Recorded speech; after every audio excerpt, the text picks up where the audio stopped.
Vamos a comenzar a ver los aminoácidos.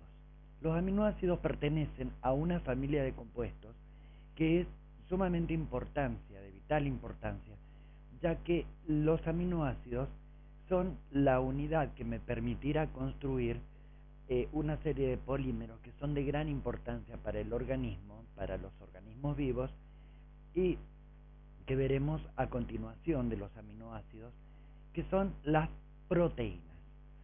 Ahora bien, los aminoácidos reciben su nombre debido a que contienen en su estructura dos grupos funcionales, el grupo amino y el grupo ácido, es decir, el grupo carboxilo. La fórmula general yo la he representado acá,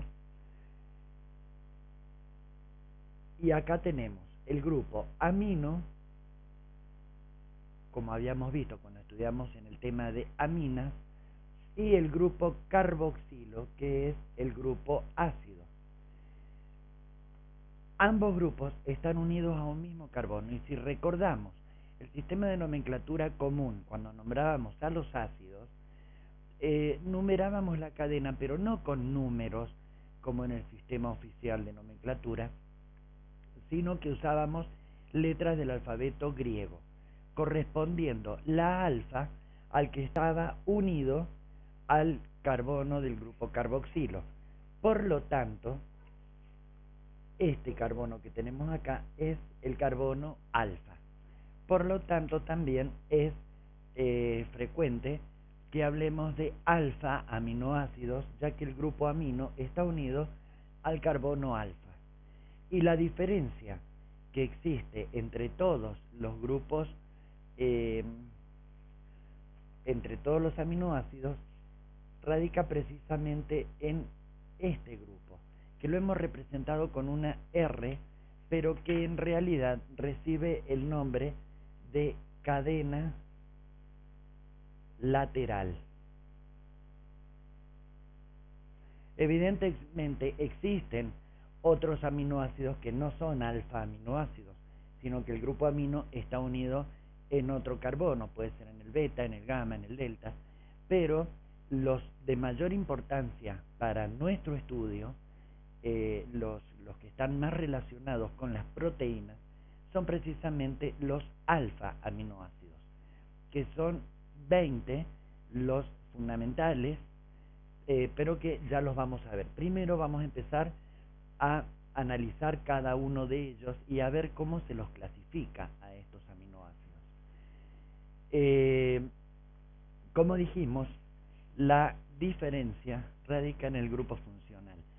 Este modelo está mostrándonos un aminoácido, donde acá tenemos el grupo carboxilo. Vemos el carbono unido con doble enlace al oxígeno y por otro lado a un hidroxilo. Este sería nuestro carbono alfa. En el carbono alfa encontramos el grupo amino, el átomo de hidrógeno que vemos acá, y esta esfera amarilla está representando cualquier grupo, cualquier cadena lateral que nosotros podamos poner, que puede ser un átomo de hidrógeno, como en este caso, puede ser un grupo metilo, puede ser un grupo isopropilo, ¿bien? Y veremos que siempre la diferencia radica entre un aminoácido y otro en esa cadena lateral. El resto sigue siendo exactamente igual. Entonces, si nosotros este grupo lo reemplazamos por un átomo de hidrógeno, tendremos este, que es el primer aminoácido que vamos a ver. Es este que tenemos acá, donde el carbono alfa, que es este, está unido a dos átomos de hidrógeno. Si nosotros este átomo de hidrógeno lo sacamos y lo reemplazamos por un grupo metilo, por ejemplo, pasaríamos a tener este aminoácido que vemos acá. Perfecto. Ahora vamos a ver qué nombres, cuáles son los nombres que van recibiendo cada uno de ellos. Y luego vamos a hablar de cómo influye esa cadena lateral en el comportamiento del aminoácido que se va a reflejar luego cuando se unan los aminoácidos entre sí para formarme las distintas proteínas. El más simple de todos, que es el que presenta dos átomos de hidrógeno en el carbono alfa, se llama glicina.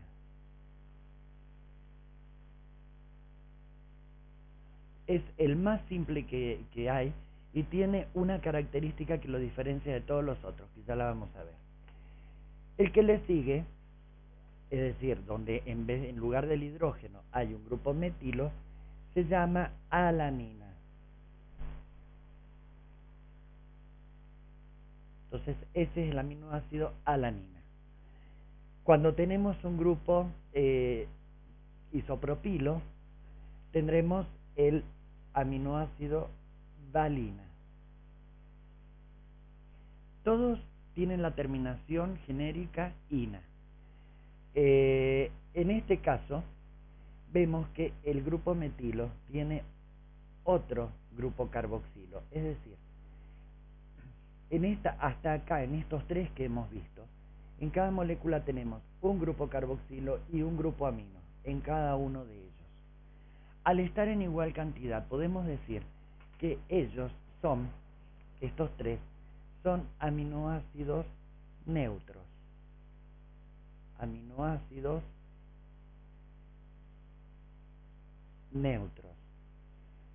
En estos dos casos que vemos acá, tenemos un grupo amino, pero tenemos dos grupos carboxilo, o sea que son aminoácidos ácidos, tanto este como este, porque acá también tenemos dos grupos carboxilo. Entonces, estos dos se van a clasificar como aminoácidos ácidos. Mientras que en este aminoácido que tenemos acá, tenemos un grupo ácido y dos grupos aminos. Nosotros sabemos que los grupos aminos son básicos. Por ese motivo, en todos los casos yo he puesto el par de electrones no enlazado, no compartido, que presenta el átomo de hidrógeno. Bien, entonces, en este caso, por ejemplo, tendríamos un aminoácido de qué tipo. Y acá va a predominar el carácter básico sobre el carácter ácido por tener dos grupos aminos. Por lo tanto, estos se van a clasificar como aminoácidos básicos. En este caso es uno solo. Ahora, vamos a ver cómo se nombran estos ácidos. Este, que tiene 4 átomos de carbono, se lo llama ácido aspartico.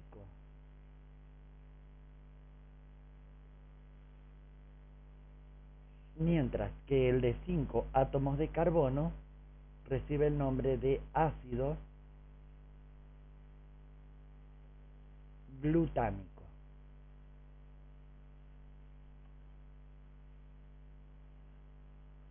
Obviamente que esa diferencia en las cadenas laterales, que tengan más grupos aminos o que tengan más grupos carboxilos, son los que van a influir después en sus propiedades y en las reacciones químicas que pueden sufrir unos y otros, aunque también en las propiedades físicas. Bien, ya cuando veamos estos, vamos a hablar de eso precisamente. El aminoácido básico que tenemos acá se lo llama lisina. Bien, como vemos acá, en la cadena lateral tenemos un átomo de azufre. Este corresponde al aminoácido cistina.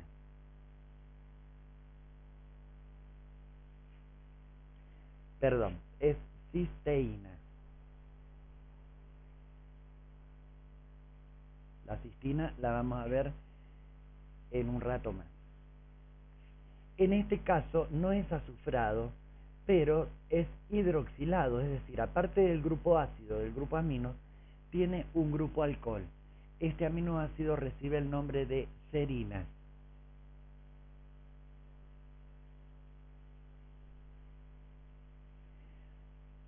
En estos dos podemos ver que tenemos en ambos casos un grupo aromático. El primero de ellos se llama fenilalanina y recibe el nombre porque el grupo aromático es un grupo fenilo y si lo comparamos con alanina es como si en este grupo metilo hubiéramos sustituido un átomo de hidrógeno por el grupo fenilo, de allí su nombre.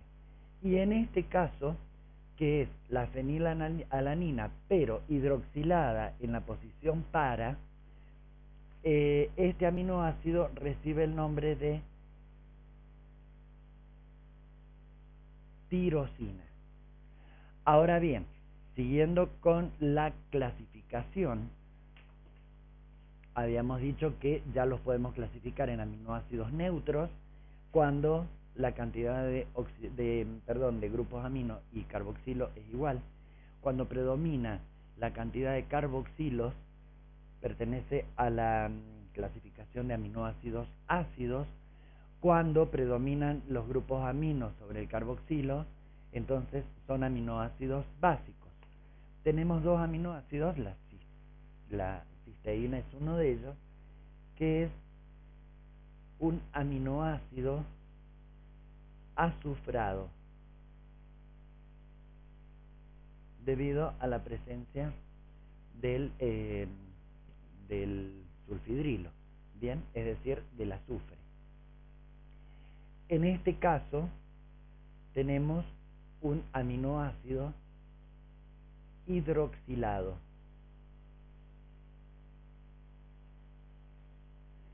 En el caso que tengamos grupos fenilos, que son grupos aromáticos, nos clasifica a estos aminoácidos en aminoácidos aromáticos.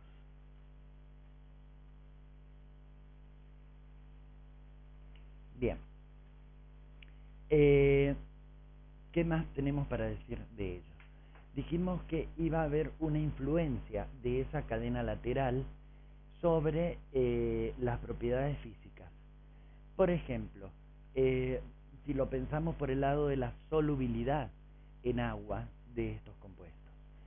Los aminoácidos neutros que hemos hecho acá, si nosotros vemos, los grupos, es decir, las cadenas laterales, son hidrógenos, son un grupo metilo, que son no polares, isopropilo, que también es no polar. Por lo tanto, cuando queramos disolverlos en agua, estos grupos no polares son hidrofóbicos. Por lo tanto, no van a tener tendencia a estar en contacto con el agua, a diferencia, por ejemplo, de serina, donde ese átomo de hidrógeno está unido al átomo de oxígeno, la diferencia de electronegatividad es grande, por lo tanto, acá tenemos una unión que es polar, y por lo tanto, este sí va a ser más soluble en agua, por ejemplo. Esto hace también, le da características, porque no solo como aminoácido, cuando se una a otros aminoácidos para formar un polipéptido o una proteína, esas características van a regular la estructura de la proteína, bien, que ya vamos a ver las 4 estructuras que posee. Por otro lado, estos grupos hidroxilo, los grupos sulfidrilo, también van a jugar un papel importante dentro de las proteínas, ya que tienen la posibilidad, al ser un átomo más electronegativo como el azufre o el oxígeno, unidos en ambos casos a átomos de hidrógeno que son poco electronegativos y bastante menos que oxígeno y que azufre, entonces eso va a permitir la posibilidad de formar uniones puente de hidrógeno y uniones puente disulfuro, que son las que contribuyen también a la estructura de las proteínas. No quedaría más nada, creo, por decir de esta parte. Lo que sí vamos a analizar, antes que borre, para seguir con lo que sigue, con lo que viene, quiero que se fijen en algo. Fíjense que en todos ellos presten atención al carbono alfa. El carbono alfa está unido a 4 cosas diferentes.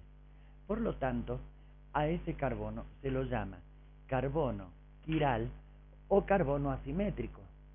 Lo vemos acá, acá, acá, y siempre el carbono alfa en todos estos es asimétrico. En el único caso que no lo es en glicina, porque al estar unido a 2 átomos de hidrógeno, ese carbono no es quiral o asimétrico. ¿Y qué pasaba cuando teníamos, lo vimos en temas anteriores, lo mencionamos al menos, qué pasaba cuando teníamos un centro quiral en una molécula? 2 cosas eran las que sucedían. Por un lado, se dan la posibilidad de formar lo que se llama la estereoisomería. Entonces, el carbono alfa, por el hecho de ser quiral, induce a la formación de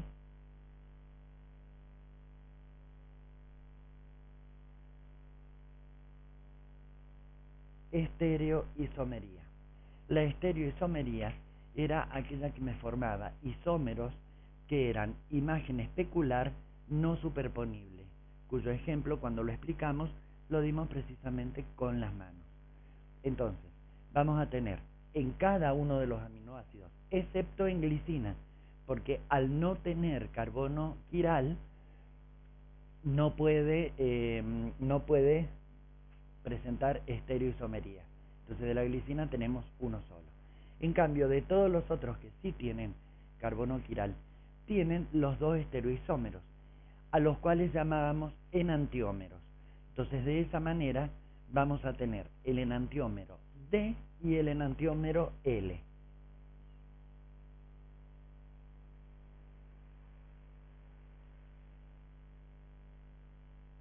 Enantiómeros D y L, es decir, vamos a tener la D-alanina y la L-alanina, D-valina y L-valina, y así sucesivamente con todos los demás aminoácidos. Lo importante de todo esto es que los organismos vivos, tanto animales como vegetales, utilizan 20 aminoácidos, 20 alfa aminoácidos, y todos de la serie L. O sea que los L son los que nos van a interesar a nosotros. Y en este caso, como en el tema de azúcares, no tenemos necesidad de reconocer uno u otro, porque sabemos que siempre que estemos estudiando o hablando de alguno de ellos, estamos hablando de los isómeros L, que son los que utilizan los organismos vivos. Pero aparte, hay otra consecuencia que trae el hecho de que exista un carbono quiral en la molécula, que es justamente la posibilidad de la isomería óptica. Cuando se encuentran en solución acuosa, tienen la posibilidad de desviar el plano de la luz polarizada hacia la derecha o hacia la izquierda. Si lo desvían hacia la derecha, son dextrógiros o dextrorotatorios, que se los representaba con una letra D minúscula a los dextrógiros, o también con el signo positivo.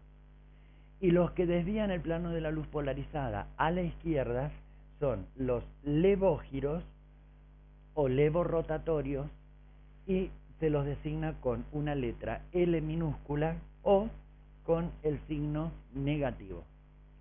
Bien, creo que no me está faltando nada. Lo que sí, vamos a hablar de los aminoácidos, y estos sí es importante que se los dé. Como dijimos, les voy contando mientras voy borrando. Como dijimos, los aminoácidos que se unen en distintas proporciones y en distintas concatenaciones, por llamarlo de alguna manera, en distinto ordenamiento, para formar Las proteínas son 20 aminoácidos, ya dijimos, todos de la serie L. De esos 20 aminoácidos, el organismo humano puede sintetizar algunos de ellos.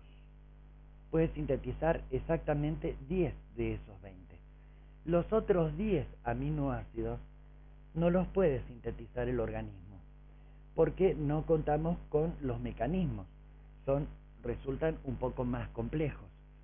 Entonces, de esos 20 aminoácidos que dijimos, que son alfa aminoácidos y todos de la serie L, de esos 20 aminoácidos, alfa aminoácidos,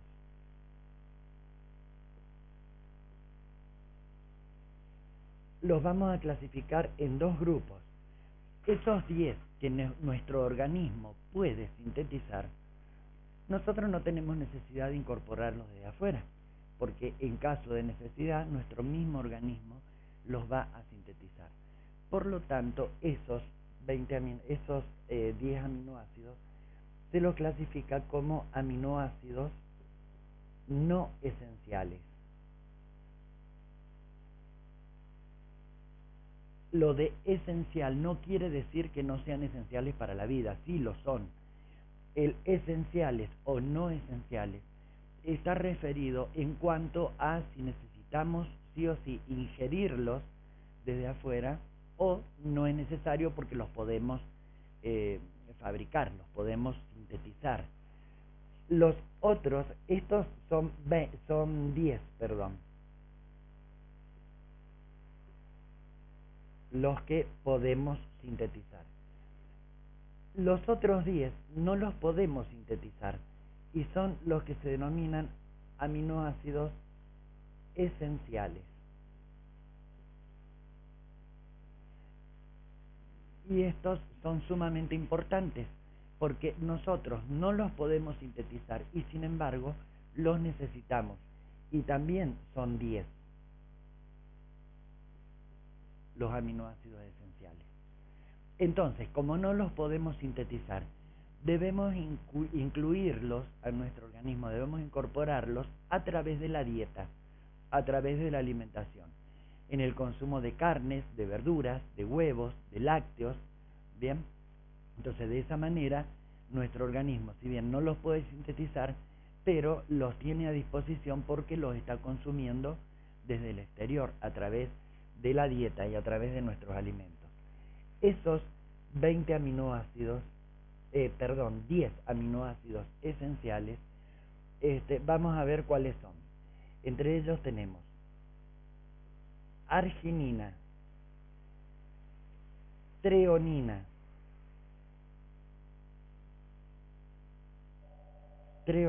lisina, valina,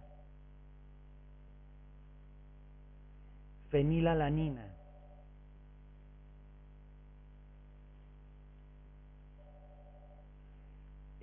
tenemos metionina,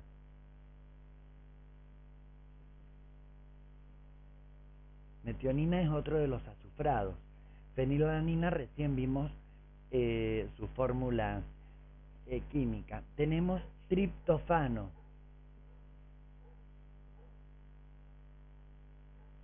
y acá vamos a tener que alargar un poquito.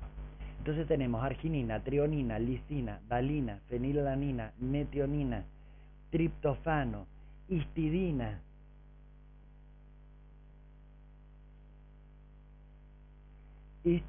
la leucina,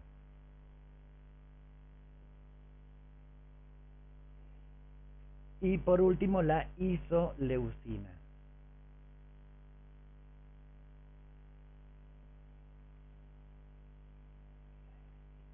Estos son los 10 aminoácidos no esenciales.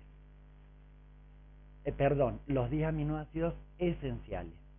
Los otros 10 que faltan, que no tiene sentido que los nombremos en este momento, son los que nuestro organismo sintetiza y por lo tanto no es esencial incorporarlos con la dieta. De todos modos, en nuestra dieta no discriminamos, o sea, nosotros consumimos todos los aminoácidos, pero los que sí o sí es muy importante, fundamental, que se encuentren son estos 10, que son los 10 aminoácidos esenciales. Bueno, y ahora vamos a pasar a hablar de punto isoeléctrico, que también es de gran importancia. Y vamos a definir el punto isoeléctrico, pero más que definirlo, quiero que intentemos pensar de dónde viene esto.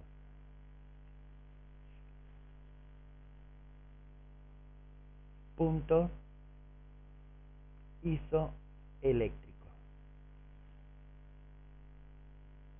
Si analizamos la etimología de la palabra, iso quiere decir igual y eléctrico viene de electricidad. Entonces ahora vamos a ver de qué se trata.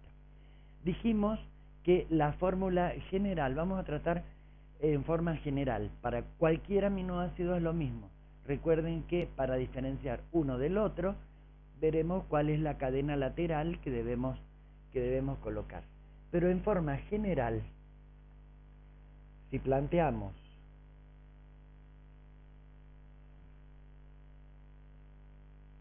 un alfa aminoácido, tenemos esto. Cuando lo encontremos en el estado nativo, es decir, cuando no esté disuelto, cuando esté cristalizado, son todos sólidos los aminoácidos. Cuando esté cristalizado, como cristal, o sea, no disuelto, lo vamos a encontrar de esta manera, tal como lo tenemos acá. Pero cuando lo disolvamos en agua o en un buffer cualquiera, cuando lo disolvamos en agua, se van a poner en juego esta ambigüedad ácido-base que presenta. Y si nosotros recordamos, por ejemplo, Arrhenius decía que ácido es toda sustancia que en solución acuosa libera protones. El grupo ácido, nosotros sabemos que esto es el grupo carboxilo. Bien, sabemos que por la diferencia de electronegatividad que hay entre oxígeno e hidrógeno, y al ser oxígeno más electronegativo, tiene mayor tendencia a atraer los pares de electrones. Por lo tanto, de este par de electrones que pertenece uno al oxígeno y otro al hidrógeno, van a ser más atraídos por oxígeno, los atrae mucho más porque es más electronegativo, con lo cual este enlace se debilita un poco. ¿Y qué va a suceder? Lo que veíamos en los ácidos. Este protón, al debilitarse la unión, se va a desprender ese átomo de hidrógeno que deja su electrón, se lo deja el átomo de oxígeno. Por lo tanto, este átomo de hidrógeno se va a desprender como un protón. Como su electrón queda sobre el oxígeno va a tener carga negativa y se formaba así el ion protón y el carboxilato. Acá va a pasar exactamente lo mismo. Es decir, que ese protón se va a desprender porque ese grupo es ácido. Pero por otro lado tenemos el grupo amino. El grupo amino es básico. Y si bien no tiene iones hidroxilo, bien que digamos le dan el carácter básico, pero recordemos que Lewis definió a las bases dando el protagonismo a los electrones, no a los protones y a los oxidrilos, sino a los electrones, y definió como base a toda sustancia, a todo compuesto que tiene disponibles electrones para compartir, para formar un enlace, que es ese par de electrones no enlazados que se encuentra sobre el nitrógeno. Por lo tanto, el grupo amino es aceptor de protones, es decir, que por Bronsted y Lorry también podemos decir que tiene carácter básico, porque tiende a combinarse, a atraer protones. Por lo tanto, este protón que va a salir de acá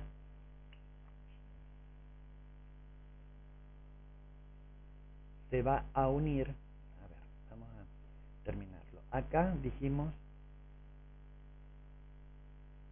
que el protón se iba y quedaba una carga negativa sobre el oxígeno. Ahora bien, el protón se va a unir acá y va a venir con su carga.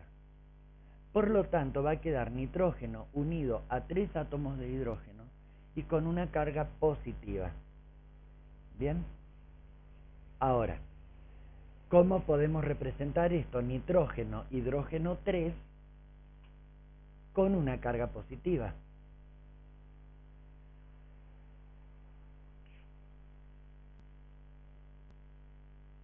Las cargas las vamos a poner con otro color para reconocerlas mejor. Entonces dijimos que el carboxilato quedaba con carga negativa y acá el ion amonio. El par de electrones ya no está más porque ese par de electrones lo comparte con el protón que vino para formar un enlace, que es una unión covalente dativa.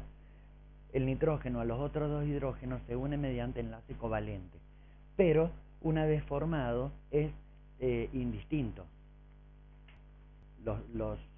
El covalente, el dativo y los dos covalentes son indistintos. Por otro lado, ¿qué teníamos? Acá el átomo de hidrógeno y la cadena lateral. Es decir, esto es en estado nativo, es decir, cuando está como sólido. Cuando se disuelve en agua, es decir, cuando lo tenemos en solución, se produce esta disociación y desplazamiento de iones. El protón es atraído por el grupo básico, por el amino, y ¿qué nos queda? Esto que es en solución.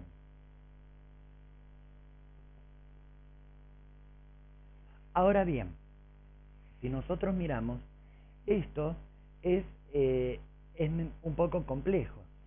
Es eléctricamente neutro. Por lo tanto, esto sigue siendo una molécula. Ahora, no podemos decir que es un ion. No es un ion porque para ser ion tiene que tener carga eléctrica, o positiva o negativa. Sin embargo, la carga total de toda esa agrupación de átomos es neutra, por lo tanto es una molécula.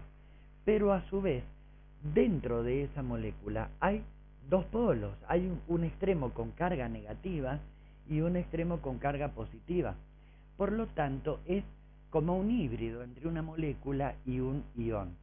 Debido a ese motivo es que se le puso el nombre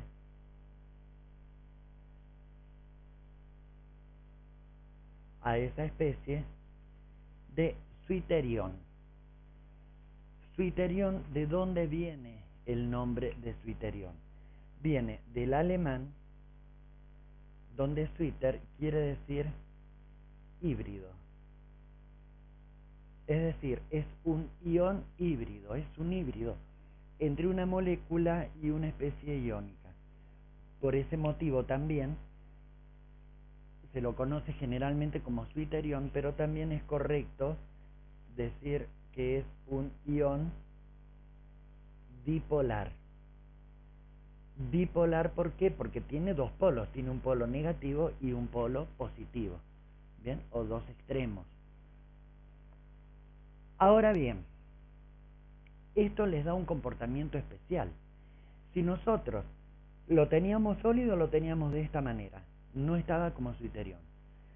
Ahora, cuando lo disolvemos en agua, se nos forma el ion dipolar, se nos forma el zwitterion. Bien, ¿qué pasa si a ese agua le agregamos unas gotitas de ácido? Ácido, ya dijimos, es toda sustancia que libera protones. Entonces, si nosotros acá lo colocamos en medio ácido, es decir, aumentamos la cantidad de protones en esa solución, ¿qué va a suceder?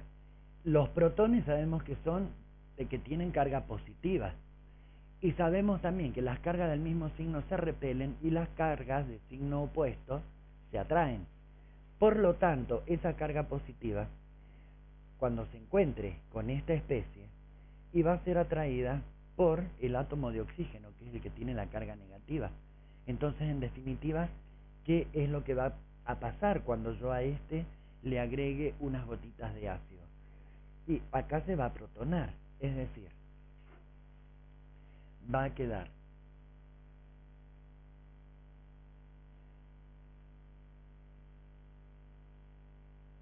el resto de la molécula tal cual, inclusive la carga positiva sobre el nitrógeno va a seguir existiendo. Sin embargo, el grupo carboxilo, el carboxilato que había, que tenía carga negativa, con el protón se van a unir y me va a volver a formar el grupo carboxilo, es decir, el grupo ácido. Ahora, en total, toda esta agrupación atómica es distinta de esta. Acá teníamos un dipolo, ¿bien? Y teníamos una carga neta para toda esa especie negativa, porque la carga positiva con la negativa se anulan. En cambio acá sigue quedando como un ion positivo, es decir, que esto que se me forma acá es un catión. Quiere decir que los aminoácidos, cuando estén disueltos, en determinado pH, valor de pH o determinado grado de acidez, se va a comportar como un catión, no como un suiterión. Bien, ahora, ¿qué pasaría si hacemos lo contrario?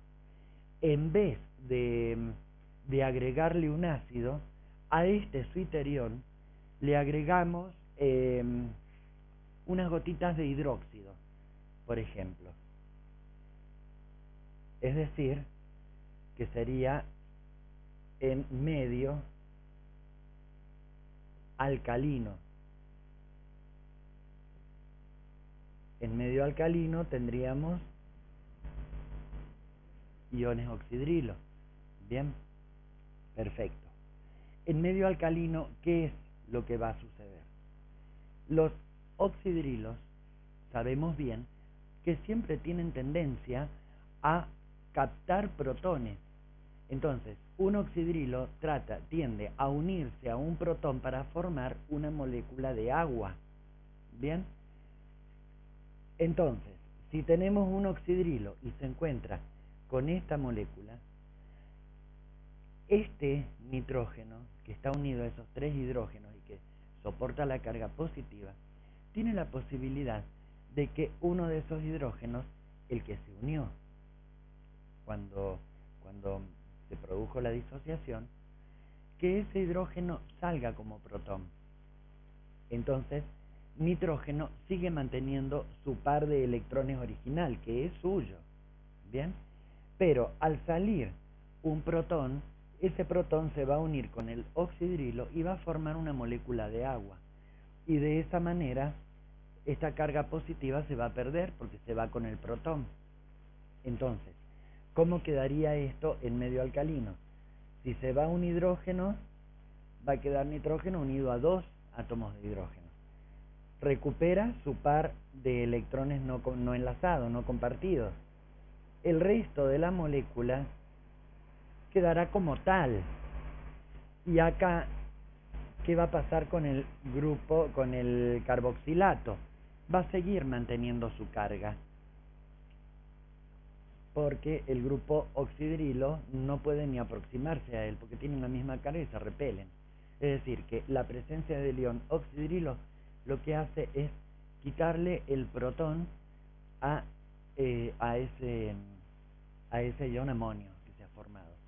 Bien, con lo cual, si nosotros analizamos esta especie que se nos ha formado, tampoco es un suiterión, porque el suiterión, si bien tiene distribución de cargas, pero globalmente es eléctricamente neutro. En cambio, este no. Toda esta agrupación atómica tiene una carga eléctrica negativa, neta. por lo tanto actúa como un ion negativo, como un ion negativo, es decir, como un anión.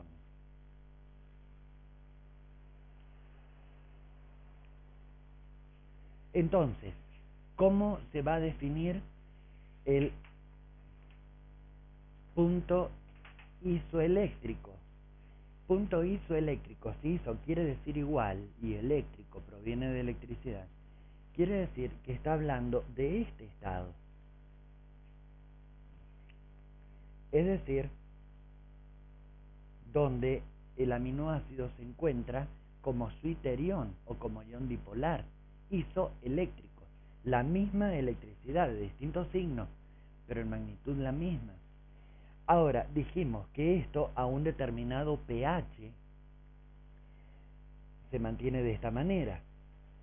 Si agregamos un ácido, es decir, si bajamos el pH, disminuimos el pH, esto se va a comportar como un catión. Mientras que si le cambiamos el pH a un pH superior a un pH alcalino, se va a comportar como un anión. Entonces, el punto isoeléctrico se lo define como el valor de pH al cual el aminoácido se encuentra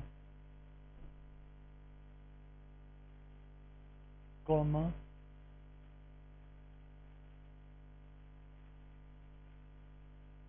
suiterión. Es decir, que no es ni un catión ni un anión. ¿Y por qué es importante esto? Porque nosotros decimos, si lo disolvemos en agua, podemos pensar que esto pasa solamente a pH 7 y no siempre es a pH 7. Hay diferencias entre todos los aminoácidos.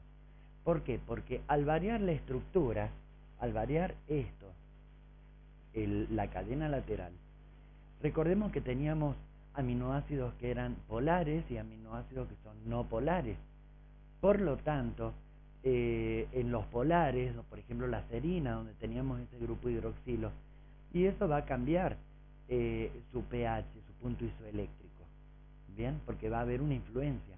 Entonces, todos los aminoácidos tienen un valor de pH diferente, un punto isoeléctrico diferente. Muchos de ellos, los que son neutros, son muy próximos entre sí, pero no son iguales.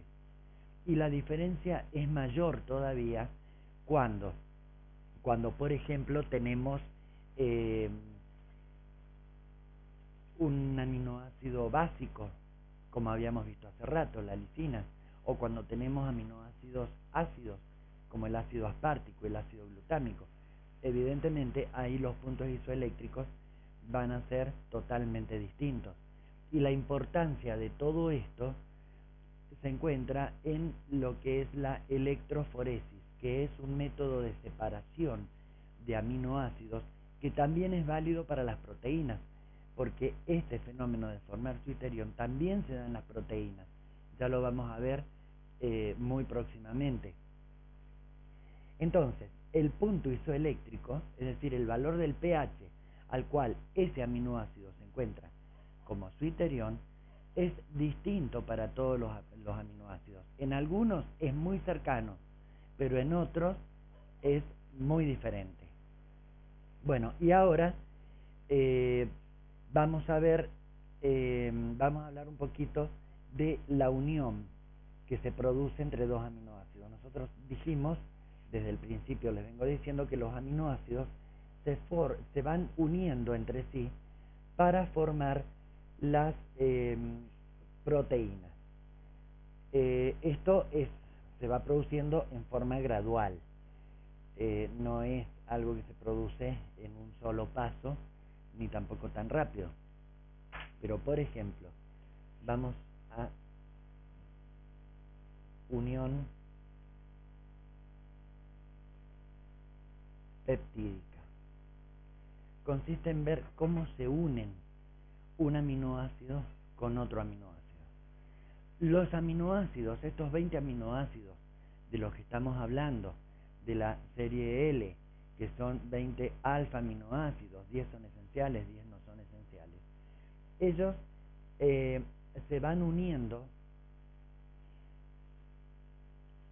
porque son el monómero que al unirse a otros monómeros, a otras unidades, me van a formar las proteínas. Veamos ahora cómo se unen. Si nosotros, ya se los voy a mostrar con los modelos moleculares, porque hay algo que es también muy importante de destacar. Si nosotros tenemos un aminoácido, lo vamos a hacer en forma general.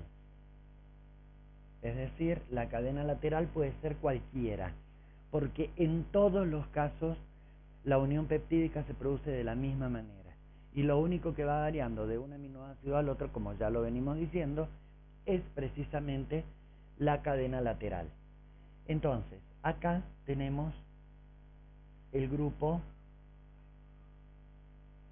carboxilo. Este es un aminoácido. Si nosotros lo queremos unir con otro aminoácido, ¿qué va a pasar? Y la reacción va a ser una reacción de tipo medio como ácido-base. Por lo tanto, necesitamos que este grupo se enfrente con el grupo amino del otro aminoácido. A ver, si tenemos, ¿cómo lo escribimos para...? Vamos a invertir la molécula. Vamos a poner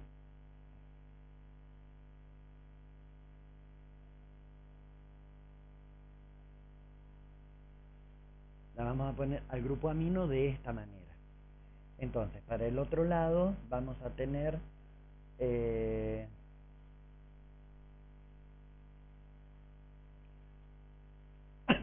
otro átomo de hidrógeno. Es decir, que las moléculas se unen. El grupo carboxilo se tiene que enfrentar al grupo amino del otro aminoácido.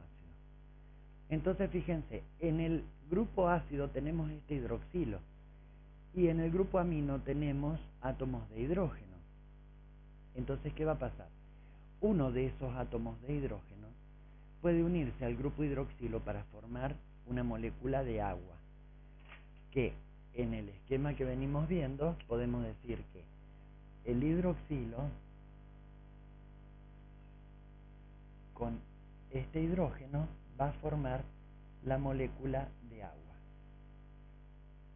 Bien, ahora esto no es tan así. Ya les voy a explicar un poco más de qué tipo de mecanismo. Si bien no nos vamos a meter en el mecanismo fino, pero vamos a hacer la mención correspondiente.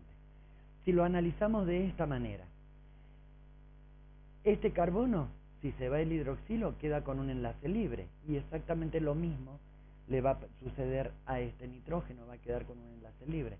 Por lo tanto, este carbono se va a unir, cuando salga la molécula de agua, a ese átomo de nitrógeno. Con lo cual, ¿qué va a quedar?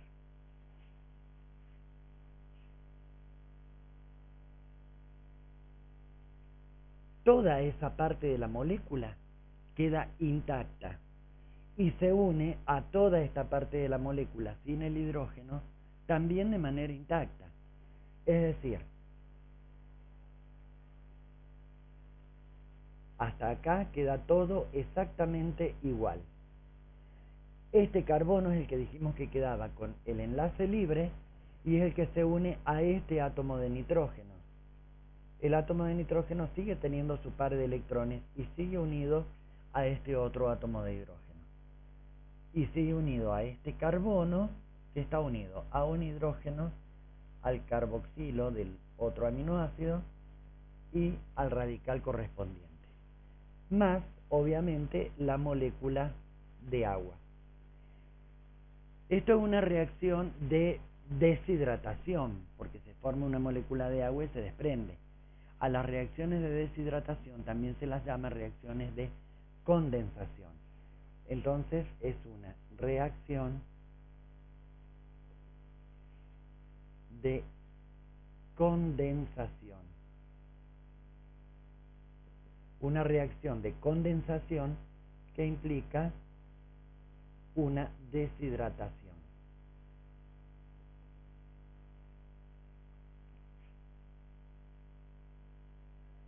¿Cómo se produce este ataque? No es tan simple. ¿Por qué? Porque este es un grupo básico. Si cede un protón, estaría actuando como ácido, cosa que no es lo correcto. Esta es la forma en que yo lo explico para que se entienda bien. El mecanismo, ¿cuál es? Este carbono está unido a dos átomos de oxígeno, a uno por un doble enlace y a otro por un enlace simple. Los dos oxígenos son mucho más electronegativos que el carbono. Por lo tanto, tienen más tendencia a atraer a los electrones del enlace. Con lo cual, este carbono queda como un poquito como con una polarización positiva, como si tuviera una densidad de carga positiva. Esa densidad de carga positiva hace que este par de electrones, vamos a borrar esto, porque todavía no se va el agua, lo vamos a formar ahora, hace que ese par de electrones pueda cederlo al átomo de carbono, ¿bien? Y formar una unión dativa, como lo que pasó cuando se unía el protón. El nitrógeno, ese par de electrones, lo comparte para formar una unión.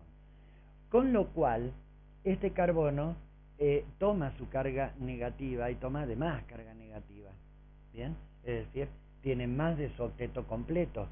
Entonces, ¿esto qué hace? Que el par de electrones del enlace carbono-oxidrilo se venga sobre los dos electrones, tanto el de oxígeno como el de carbono, se vienen sobre el oxígeno. Entonces, de esa manera es que se libera todo el oxidrilo con el par de electrones, con el electrón del oxígeno y el del carbono. Bien, por lo tanto, este oxidrilo va a salir con carga negativa. ¿Qué le sucede ahora al nitrógeno? Su par de electrones lo perdió. Este ion oxidrilo, esto que se produjo acá, donde el par de electrones del nitrógeno se une al carbono debido a esa densidad de carga positiva que tomó el carbono, es un ataque nucleofílico.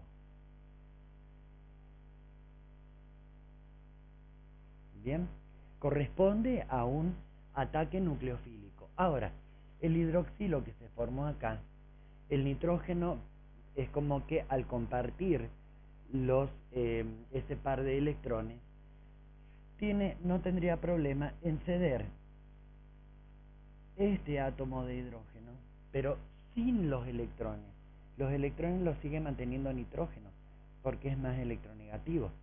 Por lo tanto, este hidrógeno va a salir como un protón, porque su electrón lo deja en el enlace.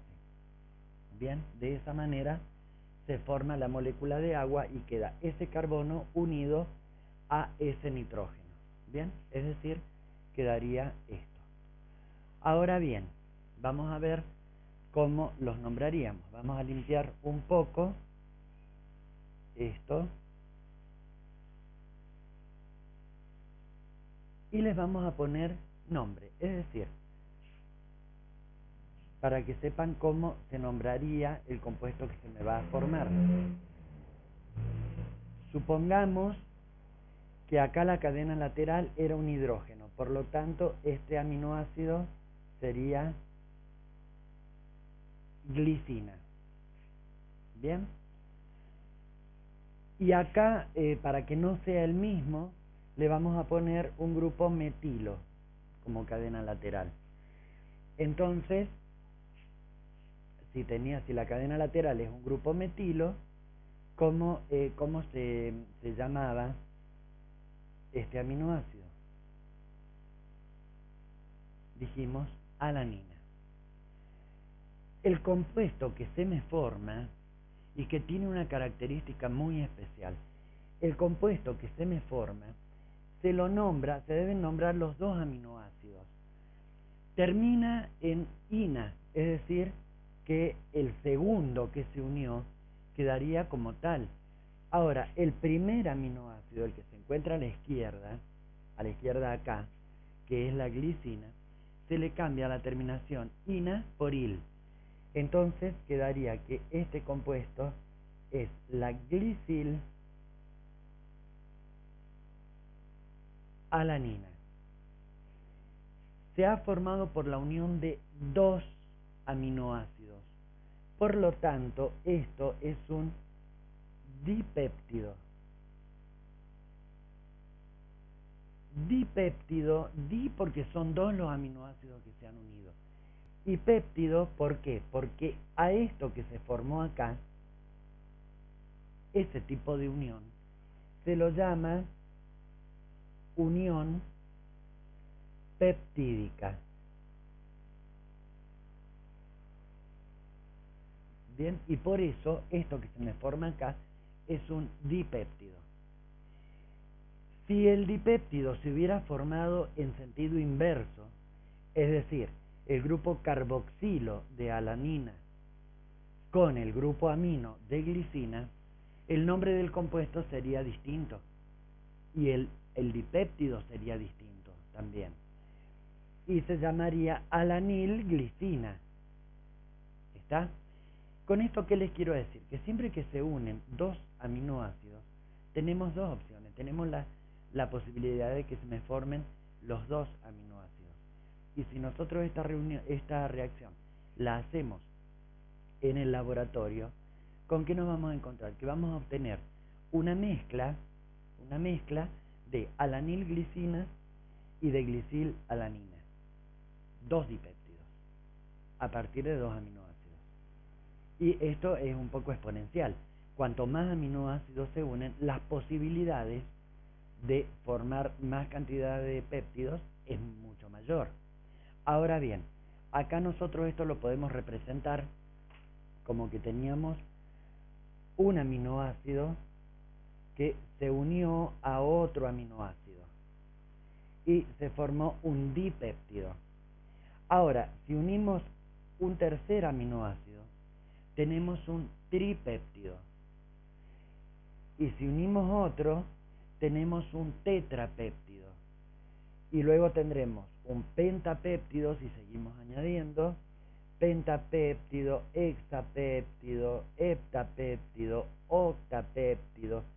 Ya a partir de acá directamente se les llama, o sea, tenemos los aminoácidos, se unen y me forman dipéptidos. Se le siguen uniendo aminoácidos y llegamos a los oligopéptidos.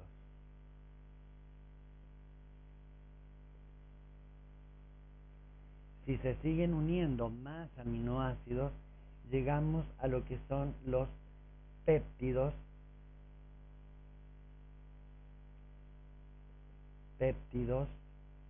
que a veces se los llama péptidos sencillos o péptidos simples. Si seguimos uniéndole más aminoácidos, llegamos a los polipéptidos.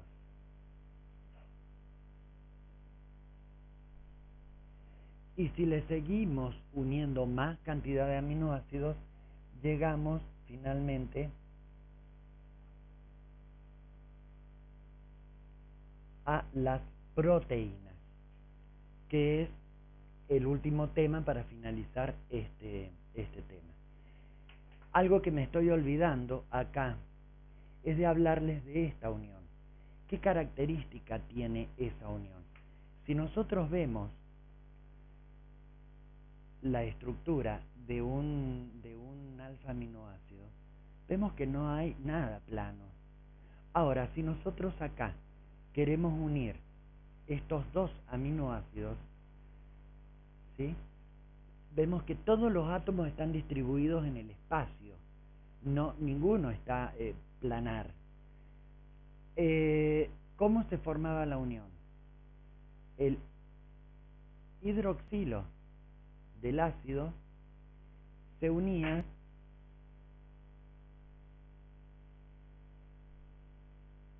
al